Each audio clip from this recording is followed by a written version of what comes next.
আছাড় দিয়ে ফোনের ডিসপ্লে ভেঙে ফেললো কাস্টমার। আমার কাছে নিয়ে এসছে, তারপর আমি জিজ্ঞাসা করলাম কি করে ভাঙলো।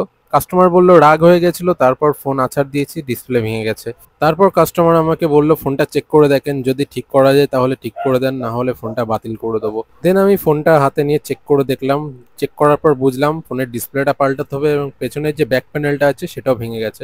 আমরা নতুন ব্যাক প্যানেল নিয়ে এসেছি, এটা আমরা চেঞ্জ করে দেবো। কাস্টমার রাজি হয়ে গেল। কাস্টমার বলল ঠিক আছে, এটা পুরোপুরি চেক করে দাও এবং আগের অবস্থায় নতুন যেরকম ছিল সেরকম করে দিতে হবে। তো আমরা কাজ শুরু করে দিলাম। এখানে আমরা ক্রাউনের ডিসপ্লে ইউজ করব।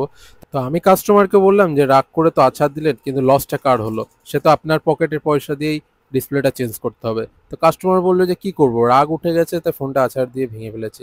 দেন আমি কাস্টমারকে বললাম তাহলে রাগের স্পিডটা সামনের বার থেকে একটু বাড়িয়ে দেবেন। রাগ উঠলে দুবার তিনবার করে আছাড় দেবেন, তাহলে বেশ ভালোই হবে আমার জন্য। আমি বারবার ডিসপ্লে চেঞ্জ করতে পারবো। তো কাস্টমার আমার কথা শুনে খুবই হাসলো এবং কাস্টমার বলল এই দুঃখের কথা আর বলো না, ডিসপ্লে নিয়ে দু তিনবার চেঞ্জ করা হয়ে গেছে।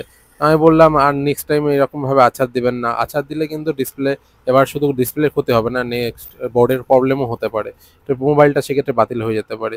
তো এইরকম কাস্টমার আমার কাছে হামেশাই আসে, যারা ফোনটা আছাড় মেরে রাগের মাথায় ভেঙে ফেলে। অনেকে সে স্বীকার করে, অনেকে স্বীকার করে না, কিন্তু আমরা টেকনিশিয়ানরা দেখলেই বুঝতে পারি কোন ফোনটা আছাড় মারা ফোন আর কোনটা হাত থেকে পড়ে গিয়ে ভেঙে গেছে।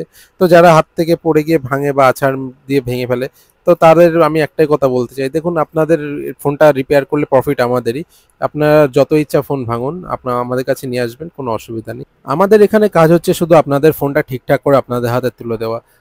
আপনাদের সাথে আমাদের সম্পর্ক যাতে সারা জীবন অটুট থাকে, সেই জন্য সেই চেষ্টা আমরা সবসময় করে থাকি। দেখুন আমাদের এখানে কিন্তু কথা বলতে বলতে কাজটা অনেকটা এগিয়েই গেছে। আমরা ক্যামেরার গ্লাসটাও বসিয়ে দিচ্ছি, নতুন ক্যামেরার গ্লাস। আগের ক্যামেরার গ্লাস যেহেতু ভেঙে গেছে, এখানে আমরা নতুন ক্যামেরার গ্লাস বসিয়ে দিচ্ছি। তো পুরোনো ক্যামেরার গ্লাসটা আমরা বাতিল করে দেবো।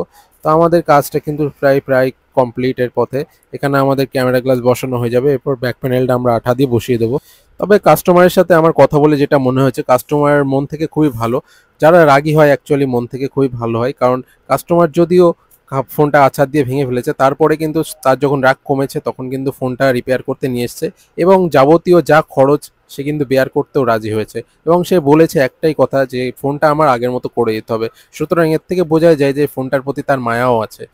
এখানে আমরা কিন্তু ফোনটা পুরো নতুনের মতন করে দিয়েছি। কাস্টমার দেখলে বুঝতেই পারবে না যে এটা তার ফোনটা আছাড় দেওয়া হয়েছিল।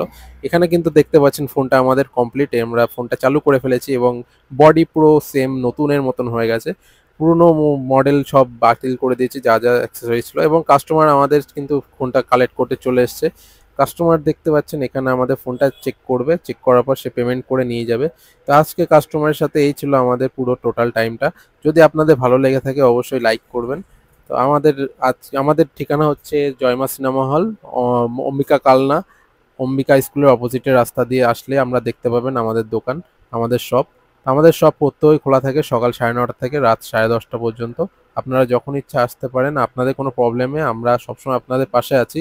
আমরা চেষ্টা করব যত কমে খরচে হোক আপনাদের প্রবলেমগুলো সলভ করে দেওয়ার। আমাদের কিন্তু কমপ্লিট কাস্টমার পেমেন্ট করে দিল এবং পুরো টোটালটা চেক করলো এবং কাস্টমার কিন্তু সেটা চেক করে নিয়ে চলে গেল। তো আজকে ভিডিওটা এই পর্যন্তই, দেখা হবে নেক্সট ভিডিওতে। Thank you.